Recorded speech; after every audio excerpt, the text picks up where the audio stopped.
Hi friends, welcome back to my YouTube channel.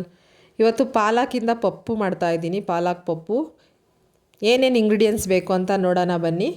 ಮೊದಲು ಪಾಲಕ್ನ ತೊಳೆದು cut ಮಾಡಿ ಇಟ್ಕೊಂಡಿದ್ದೀನಿ. ಒಂದು ಕಟ್ಟು ತಗೊಂಡಿದ್ದೀನಿ. ಮತ್ತು ತೊಗರಿಬೇಳೆ ಒಂದು ಇಡಿಯಷ್ಟು, ಒಂದು ಈರುಳ್ಳಿ, ಬೆಳ್ಳುಳ್ಳಿ, 3 ಟೊಮೊಟೊ, 4-5 ಹಸಿಮೆಣಸಿನ್ಕಾಯಿ. ಮತ್ತು ಒಗ್ಗರಣೆಗೆ ಈರುಳ್ಳಿ ಮತ್ತು ಬೆಳ್ಳುಳ್ಳಿ, ಒಣಮೆಣಸಿನ್ಕಾಯಿ, ಕರಿಬೇವು, ಜೀರಿಗೆ ತೊಗೊಂಡಿದ್ದೀನಿ ಒಗ್ಗರಣೆಗೆ. ಈಗ ಹೇಗೆ ಮಾಡೋದು ಅಂತ ನೋಡೋಣ ಬನ್ನಿ. ಮೊದಲು ಸ್ಟವ್ ಮೇಲೆ ಕುಕ್ಕರ್ನ ಇಟ್ಕೊಂಡು ನೀರು ಹಾಕ್ಕೊತಾ ಇದ್ದೀನಿ. ನೀರು 1.5 ಗ್ಲಾಸ್ ಹಾಕ್ಕೊತಾ ಇದ್ದೀನಿ ನೋಡಿ, ಈ ಗ್ಲಾಸಲ್ಲಿ. ಈಗ ತೊಗರಿಬೇಳೆ ತೊಳೆದಿಟ್ಕೊಂಡಿದ್ದೀನಿ, ಅದನ್ನು ಹಾಕ್ಕೊತಾ ಇದ್ದೀನಿ.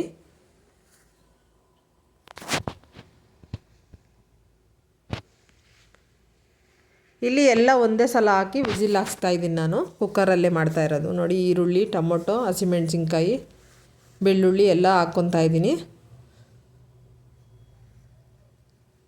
ಮತ್ತು ಸೊಪ್ಪು ಹಾಕ್ಕೊತಾ ಇದ್ದೀನಿ. ಪಾಲಕ್ ಸೊಪ್ಪು ಒಂದೇ ತೊಗೊಂಡಿದ್ದೀನಿ. ಇಲ್ಲಿ ಸಣ್ಣ ಕಟ್ ಮಾಡಿ ಹಾಕ್ಕೊಳ್ಳಿ. ಮತ್ತು ರುಚಿಗೆ ತಕ್ಕಷ್ಟು ಉಪ್ಪು ಹಾಕ್ಕೊಂಡು ಲಿಡ್ನ ಕ್ಲೋಸ್ ಮಾಡ್ತಾಯಿದ್ದೀನಿ. 3 ವಿಸಿಲ್ ಹಾಕ್ಸ್ಕೊತಾ ಇದ್ದೀನಿ.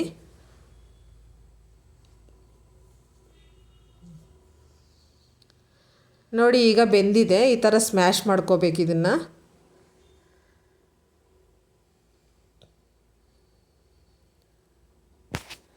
ನೋಡಿ, ಈಗ ಒಗ್ಗರಣೆಗೆ ಒಂದು ಪಾತ್ರೆನ ಇಟ್ಕೊಂಡು ಎಣ್ಣೆ ಹಾಕ್ತಾಯಿದ್ದೀನಿ. ಎಣ್ಣೆ ಹಾಕಿ ಕಾದ ನಂತರ ಸಾಸಿವೆ ಹಾಕ್ತಾಯಿದ್ದೀನಿ.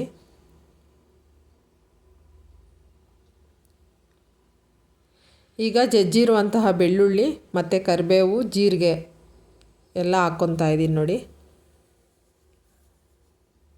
ಈಗ ಈರುಳ್ಳಿ, ಒಣಮೆಣಸಿನ್ಕಾಯಿ ಹಾಕ್ಕೊತಾ ಇದ್ದೀನಿ. ಎಣ್ಣೆಯಲ್ಲಿ ಚೆನ್ನಾಗಿ ಫ್ರೈ ಮಾಡ್ಕೋಬೇಕು ಇದನ್ನು. ಸೊಪ್ಪು ಆರೋಗ್ಯಕ್ಕೆ ತುಂಬ ಒಳ್ಳೆಯದು. ವಾರದಲ್ಲಿ 2 ಸಲ 3 ಸಲ ತಿನ್ನೋದ್ರಿಂದ ಹೆಲ್ತ್ಗೆ ತುಂಬ ಒಳ್ಳೆಯದು. ನೋಡಿ, ಈಗ ಈರುಳ್ಳಿ ಬೆಂದಿದೆ. ಸಾಂಬಾರನ್ನ ಹಾಕ್ಕೊತಾ ಇದ್ದೀನಿ. ಒಗ್ಗರಣೆಯಲ್ಲಿ ಚೆನ್ನಾಗಿ ಕುದಿಸ್ಬೇಕು ಸಾಂಬಾರನ್ನ. ನಮ್ಮ ಚಾನಲ್ನ ಇನ್ನೂ ಯಾರು ಸಬ್ಸ್ಕ್ರೈಬ್ ಮಾಡದೆ ನೋಡ್ತಾ ಇದ್ದೀರಾ, ಪ್ಲೀಸ್ ಸಬ್ಸ್ಕ್ರೈಬ್ ಮಾಡ್ಕೊಂಡು ನೋಡಿ, ಸಪೋರ್ಟ್ ಮಾಡಿ. ನಮ್ಮ ರೆಸಿಪಿಗಳು ಇಷ್ಟ ಆದರೆ ಲೈಕ್ ಮಾಡಿರಿ. ಫ್ಯಾಮಿಲಿ ಮತ್ತು ಫ್ರೆಂಡ್ಸ್ಗೆ ಶೇರ್ ಮಾಡಿ. ನೋಡಿ, ಈಗ ಅನ್ನದ ಜೊತೆ ಸಾಂಬಾರು ರೆಡಿಯಾಗಿದೆ. ಪಾಲಕ್ ಪಪ್ಪು ರೆಡಿಯಾಗಿದೆ. ನೀವು ಕೂಡ ಟ್ರೈ ಮಾಡಿ ಹೇಗೆ ಬಂತು ಅಂತ ಕಮೆಂಟಲ್ಲಿ ತಿಳಿಸಿ.